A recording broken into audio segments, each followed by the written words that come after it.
Olá, pessoal. Com muito prazer, hoje estamos aqui no Êxito Juros Podcast, nosso nono episódio.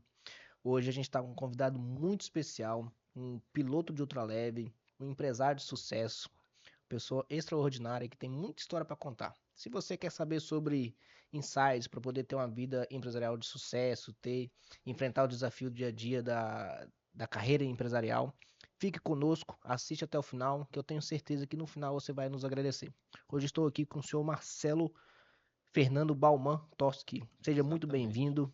E aí a gente vai poder bater um pouquinho do assunto sobre a sua vida, sobre a sua vida empresarial, sua vida pessoal, sobre as suas experiências de vida, que achei muito interessante, pessoal, a questão dele ser um dos pioneiros da escada rolante de Paraná e também piloto de ultraleve, piloto de voos panorâmicos na praia. Olha que coisa incrível.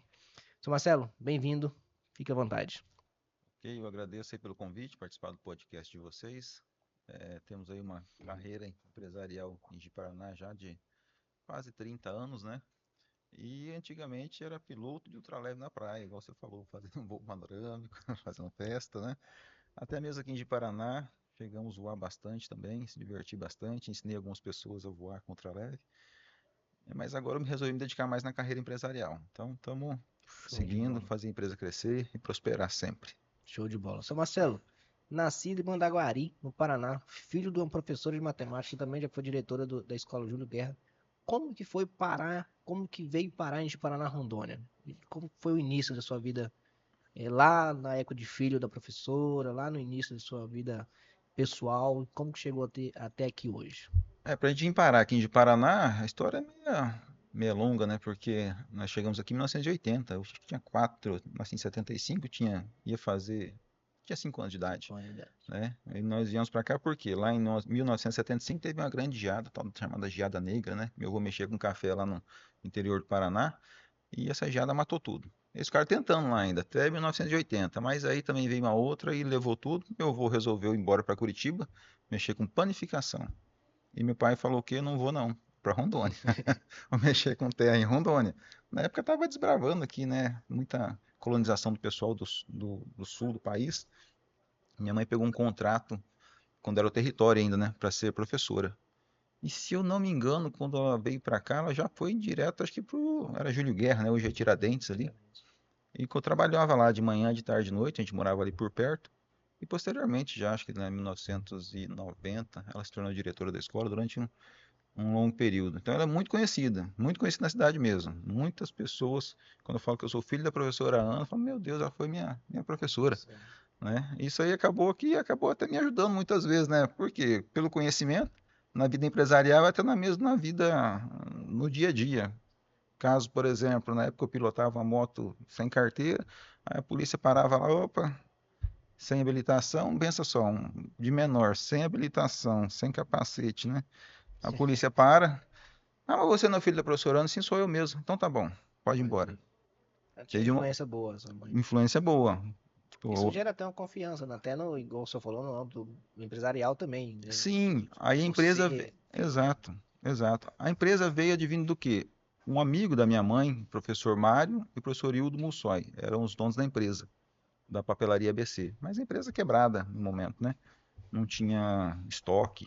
Ah, vamos vender a empresa. A minha mãe falou, Marcelo, vai lá e dá uma olhada naquela papelaria, era lá na T8 já. Se você achar que dá certo, a gente compra essa papelaria e a gente vai tocando. Eu fui lá, passei um dia, tinha uma funcionária, mais uma paradeira, um estoque velho. Falei, mãe, vai dar trabalho, mas dá para resolver. E o que que eu fiz? Aí nós compramos o estoque. Na época fizemos a contagem lá, acho que deu R$ 40 mil. Mas eu não tinha dinheiro para pagar. Entendeu? Como é que eu vou fazer para 40 mil pagar? naquela época era Era muito muito dinheiro. dinheiro, isso foi em 96. Não vão pagar. O professor Will deu duas opções, né? Eles estavam quebrados, não tinha também pretensão, tipo assim, não tinha perspectiva de vender para outra pessoa, não pareceu nenhum louco para comprar essa empresa.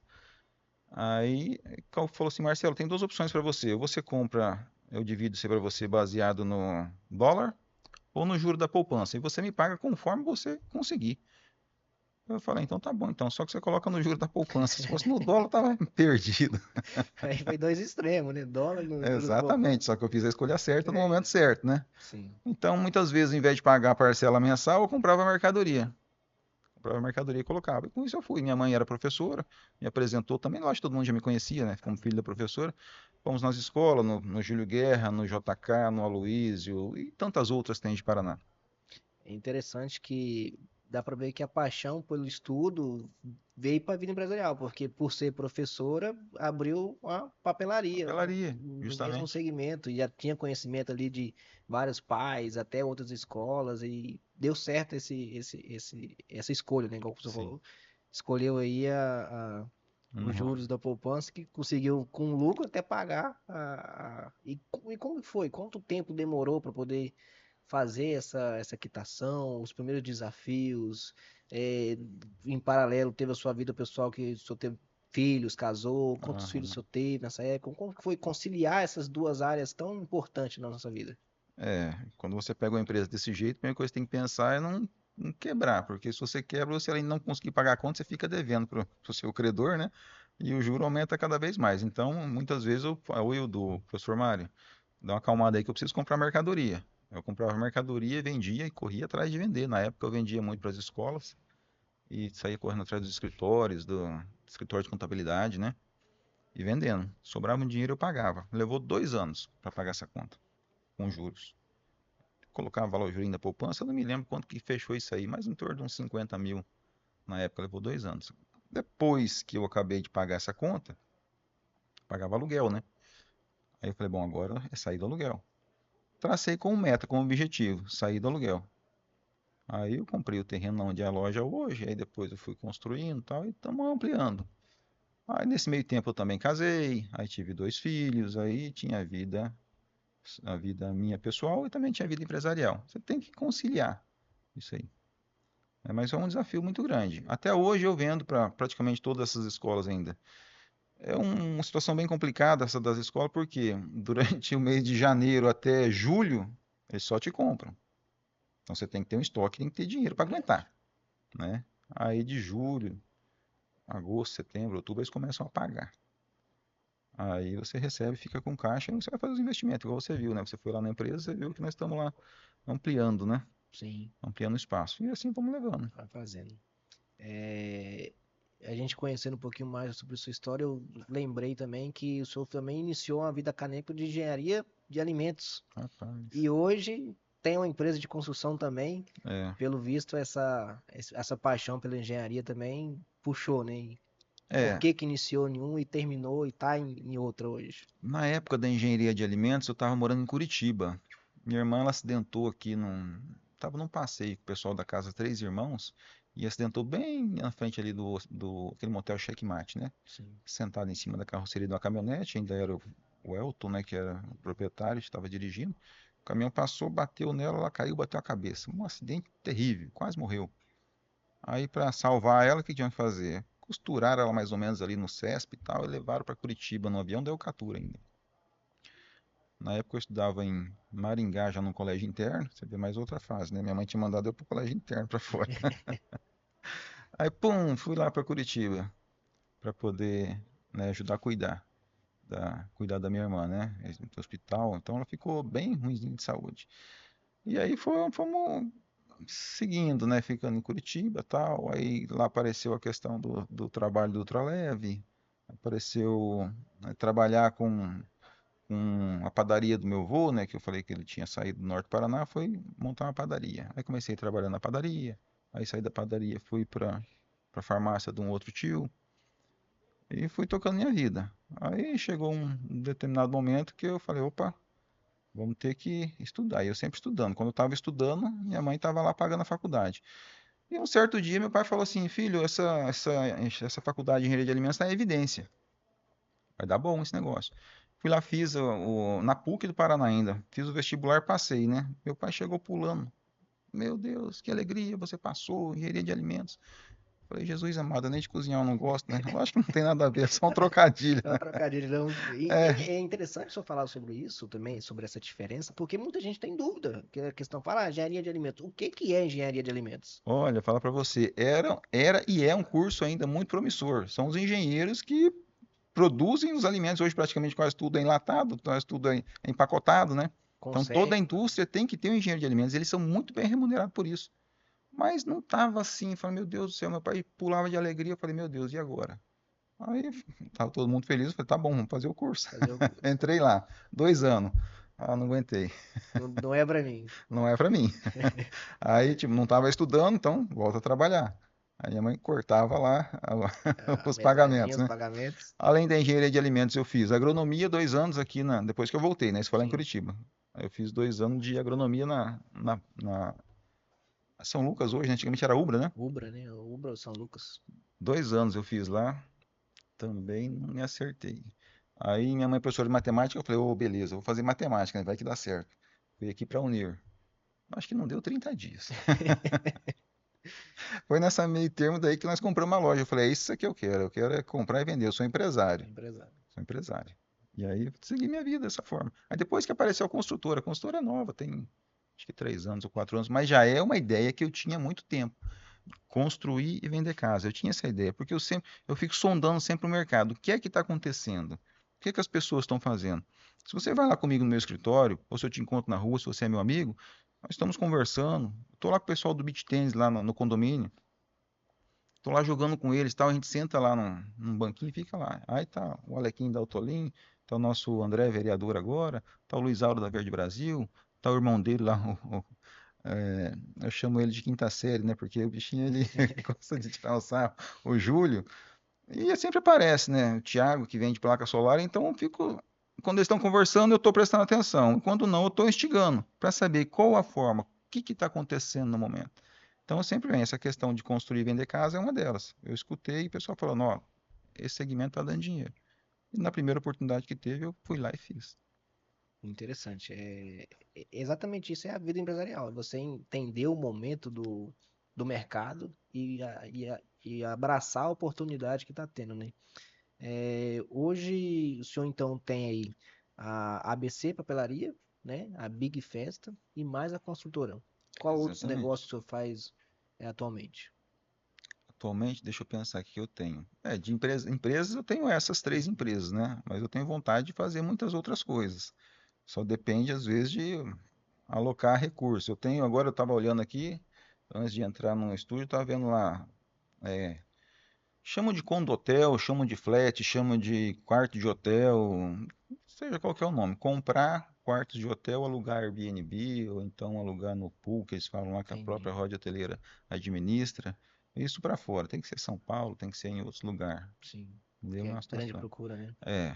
Eu faço também outro segmento que eu gosto muito, apesar de eu ter pouco, eu quero ter muito ainda, é fazer kitnet para alugar. Tem umas 10, mas eu pretendo ter pelo menos umas 50, porque o negócio que é bom. Um apartamento em pequeno, compacto, dá um rendimento bom em pouco espaço. E vou pensando, vou sempre tentando maquinar alguma coisa diferente. Dentro da construtora, Dentro da construtora, eu pretendo desenvolver muito. Eu tenho que aumentar mais o volume de casas, né? Porque hoje a gente entrega em média de quase uma casa por mês, mas eu tenho que entregar aí pelo menos umas 3 para poder ficar bom. Porque eu tenho lá uma porção de terreno para construir ainda. Sim. E nessa vida empresarial, tanto na ABC, tanto na construtora, quais são os principais desafios que o senhor tem e como que o senhor faz para vencê-los? Desafio, você sabe que tem todos, né? Não é poucos, né? Sim, Na vida empresarial, principalmente, a questão dos impostos que mata a gente pela perna, né? sim, Carga tributária é muito alta. Da onde eu estava conversando com um colega lá, falando, pô, se uma carga tributária fosse justa, né? Sei lá, algo. Nos Estados Unidos, lá em Orlando, por exemplo, é 6,5%. Quando você vai para Nova York é 9%. Tem alguns lugares que são 11%. Se tivesse uma carga tributária que é algo em torno entre 10 e 15, onde a gente pagasse 100% de tudo, acho que ficaria bom para quem, para o empreendedor, ficaria bom para o governo. Ninguém ia querer sonegar imposto, né? Até mesmo acho que até aumentaria a arrecadação. Então os desafios são esses, o desafio pagar muito imposto e ter quase nada de retorno. Isso aí você sabe disso. sim. Os desafios da pessoal também da empresa, com o departamento pessoal. É funcionário, quando nós estávamos conversando antes aqui, é funcionário que às vezes quer dar uma desviada do dinheiro, quer dar uma desviada da mercadoria. Tem clientes, né, que entram na loja para roubar. Mas eu vou fazer o quê, né? Tá, é uma coisa que parece que tá meio que entranhado aí na veia não sei se não vou falar se é do brasileiro, né? Meio que entranhado a Sim. questão desse roubo, Educação, né? a educação, né? Educação. Tem muitos desafios. Na questão da construtora, qual que é o desafio? Você construir gastar o menos possível porque você está vendendo casa popular. Eu só faço casa popular. Então você tem que construir com o menos possível, de forma que tenha qualidade, que não te dê dor de cabeça, que você tem que ter uma garantia de 5 anos para o cliente. Ele tem que ficar feliz e você tem que ter lucro. Então esse é o desafio. E o engenheiro que vem avaliar a sua casa tem que avaliar ela bem avaliada, que se ele fizer o serviço dele mal feito, nós estamos tudo perdidos. Não dá lucro, né? Não dá lucro. Na ABC, separando aqui os segmentos que o senhor atua, a mão de obra, igual você falou, é a mais complicada, então. Além dos impostos. Isso no a gestão interna, né? É, gestão interna. A mão de obra, então, é um dos pontos. Mão de obra é um ponto complicado, porque o funcionário, de repente, igual chegou uma funcionária lá que está numa parte crucial da empresa, que é operadora de caixa, né? Eu tenho quatro operadoras de caixa. Uma eu tive que demitir, a outra me pediu as contas e disse que vai trabalhar até sábado. Aí eu tenho que manejar alguém de outra situação que entenda dessa função para poder colocar ela como uma operadora. E não é, você vê lá, é muita miudeza, é muita coisa, né? Sim, Então, ainda mais na papelaria, né? Que é papelaria, tem muitos itens, né? muitos produtos que não vem código, por exemplo. Você compra ele numa caixa, você vai ter que fracionar e ele não tem o código. Então, no caixa dá um trabalho mais difícil. Entendi. E bom que o senhor entrou no assunto da questão da classificação dos produtos, né? A questão da gestão fiscal da empresa. Hoje a gente entende que, ainda mais a gente que atua nessa área, a gente conhece várias empresas que têm problema com a questão de classificação fiscal, questão de estoque, questão de tributação errada, indevida, Sim, maior. Hoje, dentro da sua operação, o senhor tem um controle de sistema e tem a contabilidade. É, Nesse segmento, o senhor acha que o que é crucial para o senhor ter lucro, tirando ali seus impostos, tirando ali a questão da carga tributária, como que faz, como que é para hoje para uma pessoa que está querendo empreender numa área dessa, a área fiscal da empresa, o que que o senhor acha que pode ser feito ou interno ou no âmbito do governo? A gente vem falando aí da questão da reforma tributária, a questão novas modalidades de tributação, eles falam em diminuição, mas a gente sabe que vai aumentar. é, É, esse é o problema. como que o senhor enxerga essa área crucial dentro da empresa? Essa área aí é um problema, porque você tem que andar com o fisco em dia, não só em dia, só o pagamento. Hoje em dia você tem que andar com ele dentro da contabilidade, né? Você tem que Sim, estar. É um desafio até para mim, porque durante esse tempo todo de empresa, eu levei essa parte fiscal muito relaxada, vamos dizer. Mas eu tô, tipo assim, meio que pagando o preço agora, né? sim. Conseguimos, conseguimos através de vocês resolver essa situação que deu lá com a Cefaz, mas eu perdi algumas noites de sono com isso. Então agora o que que eu tenho que fazer? Eu coloquei como meta agora, do ano final agora de 24 e 25, ajustar o fiscal junto com o que tem com o físico na loja e colocar para resolver, porque daqui para frente eu acredito que vai ficar cada vez mais difícil, Sim. tá? Vai ficar mais difícil e não tem como, porque o sistema, acho que o sistema né, tá cruzando muita informação, né? Cruza muita informação e qualquer coisa eles te mandam uma notificação lá para você responder ela. Eles têm acho que poder de polícia, realmente acho que tem poder de polícia, né? Como você me Tem explicou, poder, né? sim. Poder de polícia e chega lá e te fala, ó, explica essa situação aqui. Se você não explicar, a multa tá aí. Se você não tiver provas, né, para poder É, regularizar, você tem que ter apresentar prova. sua contabilidade em si, a multa vem. É. E agora, puxando um pouquinho para o lado da construção civil, o senhor falou sobre a questão de casas populares, que o senhor entrega uma por dia, uma por mês, perdão. Então, hoje, uma pessoa que quer construir, quer ter o sonho da sua casa própria, pode procurar a sua empresa, o senhor dá todo esse suporte, essa assessoria. A gente falou aqui da ABC, agora qual que é a construtora do senhor, como que é a sua forma de trabalhar na construção civil, nessa questão da casa popular. Explica um pouquinho, vai que tem alguma pessoa que está querendo assistir, está querendo vendo e tem interesse do sonho da casa própria, porque hoje todo mundo Todo quer mundo ter tem, sua todo casa mundo tem. própria, quer sair do aluguel. Uhum. E como que pode fazer para te procurar e como você consegue ajudar nessa área? Todo mundo tem um sonho de ter a casa própria. Sim. Todo mundo quer sair do aluguel. Quem tá casando hoje, estiver morando com a sogra, tá enrolado. É um problema, né? Já pagando aluguel também, um aluguel hoje, igual uma kitnet aí, é R$ 800. Se eu pagar um aluguel de uma casa, é R$ 1.500. Sim. Então, todo mundo quer sair. E o que acontece? Esse sistema de casa popular são as casas muito boas, tamanho bom, casa de 2 quartos, né? Hoje na faixa aí entre 180 mil reais. Pessoa que está trabalhando aí já tem 2, 3 anos, que tem FGTS, né? Que a empresa está registrada direitinho. O governo ele dá subsídio também, se tiver filhos pequenos, dá subsídio. Tem cliente que pega, acho que época já teve casos de pegar acho que 20 ou 30 mil de subsídio. Então, quer dizer, se uma casa é 180, você pega 30 mil de subsídio, já ficou 150. Então você vai financiar 150 e você paga um aluguel de R$ 1.000, a parcela vai dar 700. Vai, Entendeu? da parcela paga. A nossa construtora, ela começou construindo lá no Capelaço, a Miranda Filho Construções, né? Que ela veio de Porto Velho, que era do meu sogro. Sim. E daí ele mudou pra cá. Acabei que, na verdade, eu fui lá e busquei a filha dele, trouxe a neta também, e aí ele falou, não, vou ter que mudar para Tem que Paraná, levar a né? minha empresa também. Levou a empresa. Ele trouxe a empresa, mas ele já é um senhor de 71 anos, 72 anos. Então ele não quer mais. Ele vai lá na obra lá, dá uma olhada, ver se está tudo certo. Ele é engenheiro, inclusive lá em Porto Velho, ele construiu muitos prédios, prédios altos. Aqui em Paraná ele construiu ali onde. Na Avenida de Paraná, era o fórum, né? Onde que é a Agora é prefeito. subprefeitura, né? Exatamente, aquele prédio na época foi ele que construiu, Interessante. muitos anos atrás. Construiu alguma coisa lá na Giral também, na questão das. Então ele tinha, a Das construtora vias. realmente era muito forte. E ele tinha esse investimento nesses terrenos aqui. Aí quando ele chegou aqui, ele falou, Marcelo, tem esses terrenos, tal, vê o que que a gente faz para poder ganhar dinheiro e também tentar resolver a questão de vender casa para quem tem necessidade, que é um Uhum. bairro mais popular, né? Sim. Aí começamos a construir uma, duas, vendeu. Aí vamos lá, vamos fazer quatro, vendeu. Eu sei que ia vender mais que umas 30. E agora nós estamos fazendo 10. Então vai multiplicando.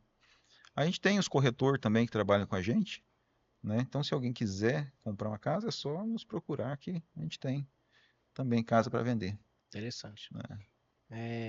E o que que o senhor enxerga para o futuro nessa área? Na área da construção? Essa não para nunca, né? Construção civil não para. Tanto é que a gente começou construindo só lá no Capelaço, hoje nós construímos no Capelaço, Orleans, Parque São Pedro, estamos num loteamento novo, vai abrir lá em cima, que é o Bispo, e também no São Cristóvão. Então, estamos construindo bastante. Bastante Isso é empresa. só a nossa empresa, que não é assim uma grande representatividade. Tem muitas empresas na cidade construindo, fazem casas de qualidade também. Tem que ter umas que é um pouco mais caro, outras mais baratas, mas tem muita procura, né? Porque todo dia tem gente casando, tem gente tendo filho, tem querendo aumentar a família, Sim. né? Sair do aluguel. Sai do aluguel principalmente, pode ser casado, pode ser solteiro. Todo mundo Sim. quer sair do aluguel. Quando eu comecei minha vida empresarial lá, minha meta depois de pagar a conta foi o quê? Sair do aluguel, Sair do aluguel. né? Então tem que traçar meta. Exatamente. E eu achei interessante uma história que o senhor nos contou, que é a questão de ser pioneiro em ter trago a escada rolante aqui para nossa cidade. Antigamente era muito só na capital e nosso estado, nossa cidade É, pequena. É, como foi? Quando surgiu essa ideia? Qual foi o desafio que o senhor trouxe? E o que que isso gerou de retorno? Não só financeiro, mas também de visibilidade, né? De uhum, pessoas querendo conhecer a sua empresa. sim. Na época era outra papelaria, né? Na época eu tinha uma loja aqui em 2 de abril, chamava Papelaria Globo. Aí nós fomos ampliando demais, um lugar bom de venda ali também, né? Ampliando, ampliando, aí não tinha mais espaço pro fundo, tínhamos que subir a loja. Falei, como vai levar esse pessoal tudo para cima? Ah, vamos colocar uma escada rolante. Pô, mas de que forma? Escada rolante só tinha no shopping lá em Porto Velho. A gente saiu daqui para andar de escada rolante no shopping. Exatamente. Falei, vou comprar uma escada rolante, rapaz. Mas ele foi alinhando, foi ajustando as coisas, aí aconteceu de dar certo. Na época era da Atlas Schindler. Rapaz, deu uma mão de obra, um trabalho, mas nós conseguimos colocar uma escada rolante dentro da loja aqui em Paraná. Foi o atrativo da cidade. Muita gente ia vir aqui E é na só loja para só poder. para poder dar uma passeada e, consequentemente, a gente fazia as vendas, né? Com certeza. Costumo dizer que o cliente que entra na loja não pode sair sem comprar, sem deixar ali pelo menos uma marca, né? Exato. É. É, continuando aqui, a gente tem aqui algumas ideias que a gente pode conversar. Mas conte pra gente o que o senhor falou lá no início, a questão de voos panorâmicos na praia. A gente seguiu na vida empresarial, vamos voltar um pouquinho lá atrás. É, Como que foi essa ideia, essa experiência de ser piloto, dar aula e fazer esses voos na praia, que eu acho que muitas pessoas têm interesse em. Eu, pelo menos, quando eu fui no Rio de Janeiro, em janeiro, em Rio de Janeiro, em janeiro, eu fiquei na dúvida, ou eu andava no helicóptero para poder uhum, conhecer o Cristo, o Pão de sim. Açúcar, ou eu fazia um voo panorâmico. Eu falei, cara, eu acho que no helicóptero eu vou conhecer mais coisas. Ah, sim, helicóptero é muito bom. Muito bom. Mas conte um pouquinho dessa etapa Eu aí, que eu sempre achei fui, interessante. eu sempre fui entusiasta da aviação, sempre adorei, desde criança. Enquanto criança aqui em Paraná, na época tinha. O aeroporto não era nem asfaltado naquela época. Sim. Eu saía daqui, pegava um mobilete que a mãe me deu, eu tinha acho 14, 15 anos, e ia lá para o aeroporto. Lá eu tirava foto com os aviões da Cotema. Cotema era uma empresa que O Mário Piloto tinha, acho que ninguém nem lembra dessa empresa. O Mário Piloto tá ali na T8 ali. Mas ele tinha lá, se não me engano, acho que era um Seneca, tinha uns outros aviões. Tinha o Márcio Piloto, o Rodrigão Piloto também.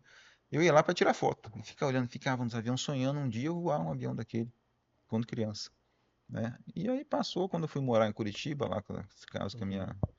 que a minha irmã se acidentou, um tio porque era casado com a minha tia, né? Uhum. Ele começou a mexer com isso. Ah, tô mexendo com o ultraleve aqui, era Fábio o nome dele. Marcelo, vem aqui que eu comprei o ultraleve. Eu falei, rapaz, mas que coisa legal isso aí, né?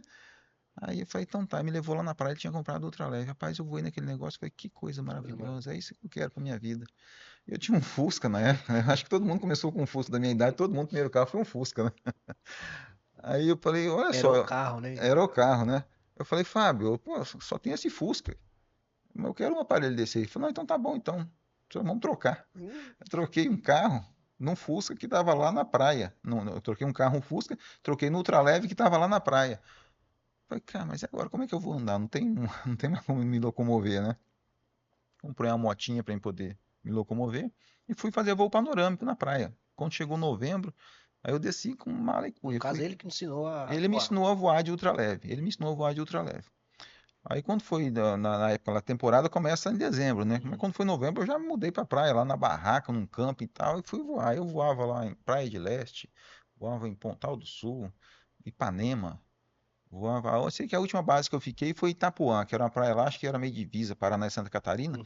e era um camping e tinha uma pista bem nesse camping. Eu falei, aqui que eu me arrumei. Montei uma barraca lá e passei a temporada inteira lá fazendo voo panorâmico. Na época eu cobrava R$ 15 cada voo panorâmico. E Nossa senhora. tinha dia de fazer 100.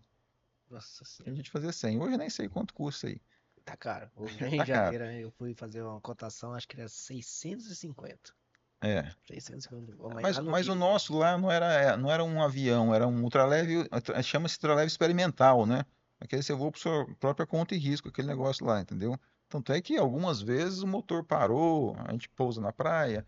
Outras vezes nós era assim meio louco. O Fábio era muito mais louco que eu, né? Ah, O Fábio falou, Marcelo, olha só, eu achei esses flutuadores aqui. Vamos arrancar as rodas, colocar esse flutuador e vamos pousar na praia. ah, Eu falei, Fábio, mas na praia não vai dar certo, né? Tem muita onda. Não, não, não, então vamos lá em Antonina. Antonina é ali perto de Curitiba, uma baía e tal. Tirou o flutuador, colocou lá. Eu falei, então vamos. E deu motor naquele trem, o trem foi pra cima. Eu falei, pô, que legal, estamos voando. Com esse negócio decolando da água, né? Rapaz, dali a pouco ele foi dar um rasante. Falei, Fábio, tá bom, né? Ele foi dar um rasante, em vez dele triscar a parte de trás primeiro, ele triscou a parte da frente. Rapaz, aquilo pilonou, pirou um capotou. capote, quebrou tudo. Nossa senhora. Quebrou tudo. Aí lá vai nós rebocar aquele negócio, consertar, desentortar os canos e tal, levar para Curitiba, arrumava, aí vai pra praia de novo fazer o voo panorâmico. É isso eu ia te perguntar também. Já teve muitos acidentes nesses voos? Já teve acidentes graves? Já teve acidentes graves. Aqui em Paraná, aí quando, isso foi tudo lá embaixo, né? Depois que eu vim Uhum. para cá, conheci aqui o pessoal que voava esse tipo de equipamento, conheci também o pessoal dos aviões, e daí nós fomos começar a voar. A gente voava bastante, voava no aeroporto, né? Aí aconteceu um acidente no aeroporto com um colega, que eu fiquei meio tristão, aí dei uma Uhum. acalmada. Aí quando eu fui na Itália tirar a cidadania, fui lá na Itália tirar a cidadania italiana, eu estava na Itália fazendo o processo de cidadania, ligou um amigo meu e falou, ó, o Gilberto morreu, que era um compadre meu que voava também, inclusive eu tinha ensinado ele a voar. O cara, ele montou um ultraleve aqui em Paraná, ele foi voar, deu um problema lá, ele caiu ali perto do Aeroclube Santos Dumont e morreu queimado. Fiquei triste também. Mesmo assim não parei. Aí A fui para... paixão, né? É, paixão. Aí peguei uma ocasião aqui, o pessoal me chamou, "Ó, vamos lá, ter um, acho que era um Fusca Cross, se eu não me engano, numa linha ali, perto de Ouro Preto. Vamos lá que tem uma pista, vamos voar, vamos fazer voo panorâmico. Eu falei, tá bom, além de voar, nós vamos ganhar dinheiro, coisa boa. Fazer o que gosta e ainda ganhar um Fazer o que pouco. gosta, era bom, porque você fazia o que gosta e ganhava dinheiro. Fui voando daqui até lá, tal. Chegou lá, dele fazer voo panorâmico. Aí eu decolei com um mais gordinho lá, tal, e pá, na decolagem, vai, o motor, vup, parou. Falei, ai meu Deus, e agora, né? E aí a pessoa desespera. Uma pessoa nem desesperou, o cara achou que fazia parte do plano. Ele achou Mas que é que fazia parte tá, do isso aqui plano. é com emoção ou sem É, emoção, né? exatamente. Mas eu olhei para baixo e falei, bom, o negócio é desviar das árvores e acertar um passo, né? Acertei Nossa um senhora. passo, mas fiz um pouso, coisa mais linda do mundo. Mas no final tinha um degrau. Aí, puf, caiu, deu uma quebradinha, mas o cara ficou lá todo feliz da vida. Aí eu pensei, você quer saber? Eu tava com dois filhos na época, eu falei, eu vou dar uma acalmada nesse negócio. Aí parei de voar. Aí voei pouco. Depois disso aí eu comecei a voar pouco. Foi vou dedicar mais no trabalho, mais na empresa. Sim, E voei pouco. interessante. Hoje o senhor ainda enxerga algo, um futuro nesse hobby, até como ganho Ninja Paraná? Às vezes não para o senhor fazer, a questão de, igual o senhor falou, suas decisões hoje, mas para poder Uhum. montar algo nesse sentido, porque eu até tenho algumas pessoas aqui que mexem com essa questão de voos panorâmicos, né? Tem, tem. Eu, como ganho para mim, eu não vejo essa situação, não. Eu vejo todo santo dia que eu tenho, participo de grupos de aviação, participo lá do Instagram com um monte sigo um monte de gente, né? Para mim, eu me vejo comprando um. Lógico que não daquela qualidade que eu voava lá atrás, porque aquilo lá realmente eu não É pretendo voar precário, né? mais, era Precário. precário, né? Era precário aquilo lá, mas eu me imagino comprando, se Deus me abençoar e eu continuar trabalhando, comprando um pouco melhor, para mim poder voar e se divertir. Eu não tirei a carteira de piloto privado, eu pilotava moto sem carteira, né? Acabei pilotando avião sem carteira. Toda essa minha vida de piloto nunca tive carteira. Cara, Aí acabei indo para Porto Velho, lá eu quase tirei na época. Pilotei um avião lá, quase tirei. Então eu me vejo o quê? Comprando um e fazendo hobby, levando alguém para passear, os amigos, como diversão. Como ganho, não, não mais. interessante. E os seus filhos? Eles têm esse mesmo gosto que o senhor teve? Gosta de voar? Tem essa vida empresarial também? É, Na verdade, hoje nós temos quatro, né? Então, a mais velha, que é a Amanda, tá morando com a mãe lá em Orlando. Ela voou comigo quando criança, mas não é só por hobby mesmo. por hobby. O Henrique tem 13 anos. Eu acho que tá muito cedo ainda para ele mexer com essa situação ainda, né? Ele não agradou. Tipo, ele gosta de voar, mas eu não deixaria ele fazer alguma coisa nesse sentido, a não ser que eu comprasse realmente uma coisa Uhum, boa, eu ensinar ele a sim. voar do jeito que eu sei fazer, para poder ficar bom. Uhum, Né? Mas, que eu vou deixar ele voar em ultraleve. Eu voava tanto ultraleve, aquele que é modelo de avião, quanto voava o trike, que é aquela uma asa delta motorizada, entendi. né? E naquilo lá, naquela asa delta motorizada, aquilo nós apontava o terror. Naquilo nós levava paraquedista na época, o pessoal vinha de Porto Velho, né? Esse Coronel Church, já tomou chopp do Uhum, Coronel Church? já. Ali Então, na Big Bang. exatamente, o dono do Coronel Church, que é o Daniel, ele vinha de Porto Velho para cá, porque a gente tinha um trike aqui, e a gente colocava ele atrás do trike, subia aí 3.500, 4.000 pés, e ele se lançava lá de cima. Então a gente soltava paraquedista, totalmente ilegal, totalmente irregular, não pode ser feito isso. Não, mas naquela época, né, não tinha fiscalização.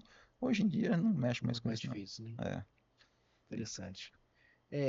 O seu sobrenome é italiano e Alemão. alemão. Baumann é alemão, da minha mãe, e Toschi do meu pai, italiano. E o senhor falou, fez uma breve passagem aí para outros países. Conte um pouquinho mais sobre isso, qual que é o senhor tem interesse em morar, passear, como que foi a experiência de ir para lá? Igor, eu vou te falar, não conheço muitos países não, mas eu fui na Itália para tirar a cidadania na ocasião, acabei tirando. Depois da Itália, eu morei 1 ano e meio em Orlando. Mas enquanto em Orlando, eu vou falar a verdade para você, eu sempre quis voltar. Eu gosto de viajar, mesmo quando vai no Brasil. Eu gosto de viajar uma semana, no máximo 10 dias. Eu gosto muito de voltar para de Paraná. Eu gosto muito daqui, entendeu? Eu gosto de estar aqui, desenvolver minhas atividades. Quando eu morei em Orlando, eu tinha uma condição até boa, né? A minha ex-esposa quis ir lá para poder estudar, aprender inglês, levar as crianças para estudar também. Aí eu falei, vamos viver como é que vai ser, como que é a vida do latino aqui, como que é a vida do imigrante aqui nos Estados Unidos, né? Aí, rapaz, eu caí na pintura, caí no brick, fui lavar carro, tudo que você pensar eu fazia. Mas eu olhava aqui minhas empresas aqui, né, povo rodando minhas empresas, o negócio afundando, eu falei, o quê, rapaz, esse negócio não tá Já certo tem não. uma vida lá, né? Aí eu ficava lá, acho que 30 ou 60 dias, voltava, passava 15 dias aqui. Mas eu falei para mim que não tava, não tinha muitas condições para poder viver exclusivamente do dinheiro do Brasil lá nos Estados Unidos, Sim, né? E também não era quebrado o suficiente que quem vai para lá é quebrado realmente, que não que tem, que vai poder fazer a vontade. vida na América, né, para mudar. Então eu estava num plano que eu falei que eu prefiro ser empresário no Brasil. E eu, na ocasião lá, a mulher pediu as contas, né? A mulher pediu as contas, eu falei, então tá bom, se é decisão sua, eu Eu tô fico voltando pro aqui. Brasil. Interessante. Seu Marcelo, o papo tá bem interessante. A gente já contou bastante sobre a sua vida pessoal, profissional, os desafios, os seus hobbies. E em questão de esporte, eu vi também que o senhor gosta de pedalar, gosta de correr. Que mais o senhor gosta de praticar esporte? Quais são os esportes que o senhor gosta?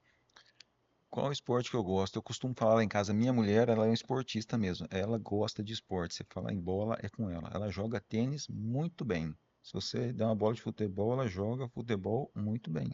Beach tênis, ela joga muito bem. Vôlei, ela joga muito bem. Eu, Marcelo, não gosto de futebol. Jogo beach tênis com os amigos lá para poder me entrosar, porque é um momento divertido, é gostoso. Eu gosto de estar lá conversando, eu gosto de jogar e eu preciso fazer exercício. Então, eu não sou uma pessoa que gosta de esporte. Eu falo assim, eu preciso Faço. fazer, eu faço por obrigação. Entendi. Bola eu não gosto de jogar, beach tennis eu gosto de estar lá com o pessoal. Correr eu já corri muito, já fiz City, já fiz corrida do coração, já fiz corrida do bombeiro. Eu gosto de correr? Eu não gosto não, mas eu corro porque eu preciso. Mas musculação, academia, não. Já fiz, mas está parado, mas agora eu vou começar de novo. Tá novo. Tá abrindo uma perto de casa É ali, um acho que projeto, né? Um projeto. Semana que vem nós começamos. Segunda-feira eu tô começa. esperando agora, tá abrindo uma perto de casa ali, na hora que essa academia abrir, eu vou lá. Esse É dia eu do lado do Barcelona? do lado do Barcelona. Aí É esse dia, o número um, mas na verdade é outro nome, Monan, Moninho, Monin. exatamente. Um dia ainda brinquei com a minha esposa, falei, quando abrir essa academia eu vou fazer, vou ir lá fazer. Aí eu falei assim, acho que eu vou chamar alguém, vou dar um jeito de caçar uma varada desse negócio aí, que eu não vou fazer isso não. Fazer, não. Seu Marcelo, vou deixar um espaço para o senhor compartilhar alguma coisa que você acha relevante, acha interessante da sua vida. A gente já conversou bastante, mas vou deixar um espaço para você falar um pouquinho da, da pessoa que quiser iniciar uma carreira como a do senhor. O que que o senhor dá de ideias, de dicas, de incentivo? E um espaço para você falar um pouquinho mais sobre alguma coisa que eu achar interessante. Uhum. Olha, aqui eu sempre costumo dizer, o resultado é demorado. A persistência, você tem que ser persistente. No caso da empresa que eu abri, que eu comprei lá atrás, uma empresa falida, né? É persistência. Muitos teriam desistido. Muitos não Sim, acreditariam. Muitos querem pegar, na verdade, as coisas prontas, né? sim, Ah, com certeza. né? Uma vez eu coloquei minha empresa à venda, o cara achou que o faturamento dela era pouco. Eu falei, meu Deus do céu, ela me mantém, né? Então eu acho o seguinte, é perseverança. É o dia a dia, você tá ali sentado, estrategiando, planejando, fazendo investimento. Eu não sou daquele tipo de empresário que, um exemplo, sobrou lá R$ 100.000 na conta. Vamos sacar esse dinheiro. Não, o dinheiro é da Ó, empresa. Esse dinheiro é da empresa. Eu tenho um Prolabore. Minha tem que mãe é minha viver com sócia. ele. Nós temos um Prolabore. Então, mãe, ela é aposentada, lógico, né? Então, ela tem um Prolabore da empresa, da ABC. Ela tem a aposentadoria dela. Ela tem uma outra empresa que é um pet shop com a minha irmã lá em cima, na T21. Então, ela tem um rendimento de lá também. E eu, no caso, eu tenho uns aluguelzinho, eu tenho o prolabore da empresa, tenho da construtora e assim vai. Mas eu não faço saque na empresa, eu não sequestro o dinheiro da empresa. Então é perseverança, é um investimento sempre. Tem que ter, vou abrir um comércio. Meu amigo, é difícil. O resultado é no mínimo, falo para você, no mínimo 5 anos. Tá? E cada vez a concorrência está mais difícil. Está mais É, difícil. Tem que diversificar cada vez mais, tem que planejar cada vez mais. Você tem que estar na empresa todo dia, você tem que chegar antes. Eu tenho uma gerente lá que é muito boa, a Fernanda. Tem a Ediane também. Tem acho que 3 gerentes. Mas eu chego antes das 3. Só não sai depois, porque senão ia ficar meio difícil, né? Que ela sai de lá 6h30, se eu chegar lá 7h30, 6h30, vai ficar meio complicado com a família em casa, né? sim. Então a minha mulher É me dá as contas conciliação, também. né? Conciliação. Então é perseverança. Tem que planejar, tem que fazer estratégia em tudo que você vai fazer. E sempre estar de olho nas novidades. Eu gosto de estar sempre planejando alguma coisa nova. Interessante. É bacana o assunto de hoje. O senhor também como cliente nosso, a gente te ajudou na área fiscal da sua empresa. Fizemos aí, acredito que um belo trabalho na questão da anulação de uma comunicação lá da Cefin, do termo da intimação da Cefin. Quase R$ 400.000, né? Quase 400 mil. Conseguimos lá excluir o débito de CMS. Eu queria que o senhor falasse um pouquinho como foi o nosso atendimento, como que foi o nosso trabalho, tipo como fosse um depoimento mesmo, para o senhor deixar aí para as Uhum. pessoas que nos procuram, para as pessoas que podem Sim. nos procurar, o que que o senhor achou da nossa empresa. Pode ser bem sincero, pode, se Sim. tiver crítica, pode falar também, que Não. a ideia é exatamente essa, passar essa transparência para o nosso cliente, para o nosso futuro cliente, nosso potencial cliente, e para aqueles que querem saber como que é a atuação nossa também, nessa área que a gente atendeu o senhor e em outras áreas também. Se eu puder falar um pouquinho sobre a Sim. gente. Primeiro eu gostaria de agradecer ao Bento, né? O Sim, Bento, que foi o Bento que me indicou. com No certeza. momento que eu estava meio desesperado, que eu recebi a notificação, eu falei, meu Deus, por onde eu começo? Aí eu comecei a procurar advogado tributarista, fui em um, fui em outro, tal. Aí o Bento, me dá uma indicação. Falou, vai lá no pessoal da Êxtos que vai dar certo. E aí foi onde nós conversamos, né? Teve aquele problema todo para resolver. O auditor fiscal ele vem e realmente ele não tem dó de nada, ele sai tacando a multa e você tem que resolver e achar um caminho para poder se defender daquilo. Sim. O trabalho foi muito bem feito, né? Fizeram um trabalho muito bem feito, conseguimos baixar aí aquele auto, né? E vamos agora alinhar as questões aí contábeis, as questões para poder ver se a gente consegue seguir para frente de uma forma mais correta fiscalmente, né? Sim. Para poder não ter mais esse tipo de impasse lá na frente, porque realmente ó, tira o sono, tira o sono, Tirou um pouquinho do tá? sono do senhor. É, Hoje o senhor tá mais tranquilo. Hoje já conseguiu. hoje eu estou mais tranquilo em relação a isso aí, mas ainda continuo meio preocupado, por quê? Porque eu tenho que resolver essa Sim. questão fiscal, botar as coisas para funcionar redondo, tem que funcionar redondo. No Brasil, às vezes eu me pego assim pensando da seguinte forma: no Brasil nada funciona direito, Sim. entendeu? Infelizmente, eu gostaria que tudo funcionasse direito. Você vai lá, pô, é corrupção para tudo que é lado, né? Mas só que você não pode pegar e seguir nesse mesmo caminho. Você na sua vida, no seu CPF, no seu CNPJ, tem que estar certo, porque tem muitos corruptos, mas também não tem pessoas que não são. E essas pessoas que às vezes vai te pegar lá na frente, porque ela acha que a corrupção não pode ser feita. Entendeu? Eu não sou um corrupto, eu não sou, tipo assim, um sonegador de imposto, de jeito nenhum, sempre paguei meus impostos certinho, mas eu tenho que andar cada vez mais certo, porque isso aí depende do futuro da minha empresa, depende do futuro das pessoas que trabalham comigo. Lá eu tenho 17 famílias que eu cuido lá dentro, só dentro da ABC. Aí depois tem mais umas 20 famílias lá dentro da consultora. Assim vai, então temos que andar certo. E o interessante que o senhor falou, a questão de. Não é questão da sonegação, não é porque o senhor não queira se regularizar. É questão que as atualizações do próprio governo, tributário, do código, elas são constantes. Então, às vezes o empresário não dá tempo de acompanhar, fazer a operação dele, de ele ter ali o seu âmbito empresarial, de tomar conta da sua empresa, vender, conquistar cliente, entregar, cuidar de estoque, e além de assim, olhar a parte fiscal das atualizações, legislações, classificações. Então, a gente como um grupo, como somos um grupo êxito de soluções empresariais, a gente está aqui para isso. A gente está aqui para poder ajudar o empresário a cuidar da sua parte fiscal em todas as áreas, tanto na área jurídica, tanto na área contábil, tanto na área Uhum. tributária.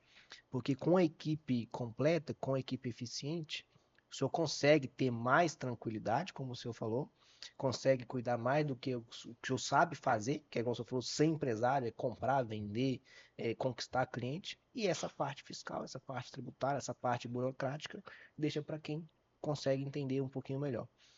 Hoje o senhor recomendaria isso para outros clientes, outros amigos? Sim, recomendaria, com certeza. Show de bola. Porque essa parte fiscal é uma parte bem complicadinha, então você tem que deixar pessoas capacitadas, gabaritadas para isso, para você poder pensar em outras situações, que é gerenciar a empresa lá dentro, Sim, né? Porque se você tiver que se preocupar com as duas coisas, realmente fica bem complicado. perfeito. Pessoal, hoje falamos aqui com o seu Marcelo, proprietário da ABC, proprietário de construtora. Uma história incrível, vários assuntos, foi bem interessante. Agradeço demais a participação do senhor aqui, seu Marcelo. Fique à vontade para voltar mais vezes, para a gente poder bater mais papo, conversar mais, falar sobre outros. Eu tenho certeza que ficou várias histórias aí sem Ah, com contar. certeza. Ficou vários pontos da vida empresarial que ficou É, sem contar, que a com gente acaba não certeza. conseguindo esmiuçar tudo aqui. Ah, Então a gente fica aberto para novas conversas, novos podcasts. Agradeço você que está aqui com a gente, agradeço você que assistiu até o momento. E muito obrigado, Marcelo. Forte abraço. eu que agradeço. Obrigado a todos aí. Fiquem com Deus. Deus nos abençoe. Amém.